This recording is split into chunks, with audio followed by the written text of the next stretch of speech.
Hi there, and welcome to this video on essays and reports, the key differences between them, from the Academic Skills team at UWS. My name is Linda Riches and I'm one of the Academic Skills advisors at the university. In this short session, I'm going to discuss the key differences between essays and reports, some areas to remember when writing them, and where you can get some extra support should you need it. Before we start, I'll just mention that the slides on the video have subsections at the left-hand side so that you can easily find a particular section if you need to go back and watch it again. We'll start by having a look at essays. So the structure within the main body of an essay is a bit more free-flowing than a report, but essays still have to include certain areas. So you should always have an introduction in an essay where you state the essay question, signpost your approach, and provide any necessary background information or a definition of key terms. And that's usually worth about 10% of your word count. So make sure in your introduction you're being very clear about what you're going to discuss and that the reader is clear what to expect in the assignment. You'll have a main section which should have a paragraph for each point that you want to make. And you'll have a conclusion which returns to the essay question, summarises your main points and their significance, and makes your answer to the question clear. So you don't want to put any new information in a conclusion. If you've got new information, that should go in the main body of the assignment. And like the introduction, a conclusion is usually about 10% of your word count. Finally, you'll have a reference list at the end of the essay, and the reference list will have a list of all the references that you've used in the assignment, and these need to match up with citations, so the references used in the main body of the essay. You may also have a title page on your essay. Just check with your lecturer if a title page is required. Reports are far more structured, so you will have far more headings, and these can vary depending on the type of report that you're asked to produce or the subject that you're studying. But generally, reports will have the following sections. So you'll have a title page, you'll have an executive summary or an abstract, which is a concise overview of the report content. So if I had no time to go and read your report, would I be able to get an idea of what it was about from the abstract? You'll have a contents list, which will detail all the sections of the report and the relevant page numbers so that I can go and find a particular section if I need to. You should have an introduction that details the report's objective, the approach, any limitations or providing any necessary background. Then you have a discussion section which may be broken up into further subsections with their own headings. You'll have a conclusion, and sometimes with the conclusion you'll have some recommendations, and the recommendations might be for further research or for a particular plan of action. Finally, you'll have a reference list, and the reference list, again, like an essay, will have the list of the references that you've used, but they will also match up with the citations that you've used within the main body of the report. Depending on the topic and the content, a report might also have some other sections as well. So you might have a methods section that gives full details of any experiment or study conducted. You might have a results or findings section that gives full details of any experiment or study results, and that's separate from the discussion.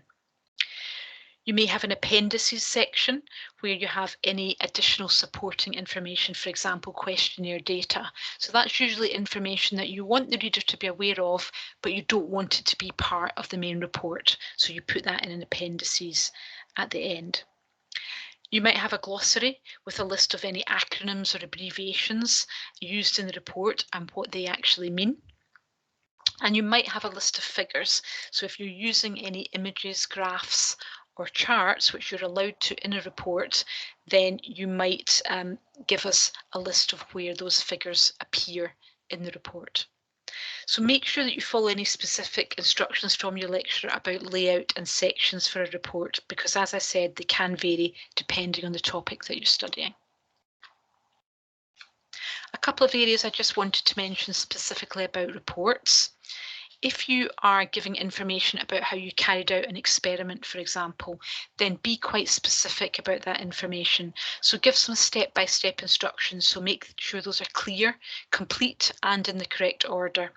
And you give enough detail for someone else to repeat that task if needed. Give figures and times rather than being vague. So don't just say wait for a while, say wait 1 minute 35 seconds. So be specific with your time scales.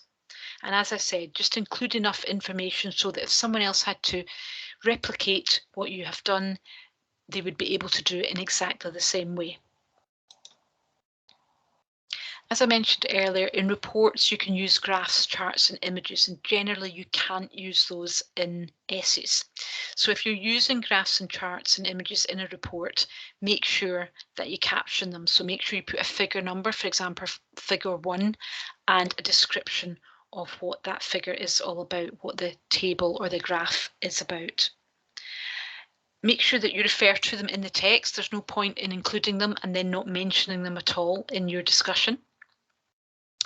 And then any additional figures that you don't refer to directly in the text, you could perhaps put in an appendix if that's appropriate.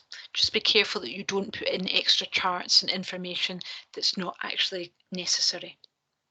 And if you haven't created the image or the figure, the graph, the chart yourself, make sure that you reference it, make sure you say where it has been taken from. A couple of areas I just wanted to mention as well, regardless of whether you're writing an essay or a report. Think about your paragraph planning, and this applies to essays and reports. So particularly for the discussion section, it's best to plan the structure of your paragraphs. So keep in mind the assignment brief at all times, what you've been asked to do, and it's quite a good idea to keep a copy of the question beside you at all times. What points and subpoints do you need to cover? So maybe use some mind mapping or some free writing to help you generate some ideas about the main ideas that you might need to talk about. Choose the points to include. It won't be possible to discuss everything that you've read about because of the word count limitations. So think about what's the most important and what's going to help you answer your question. Check that each point helps you to meet the requirements of the brief, and think about how many points you might have room for. So you might have 150 or 200 words per paragraph per point.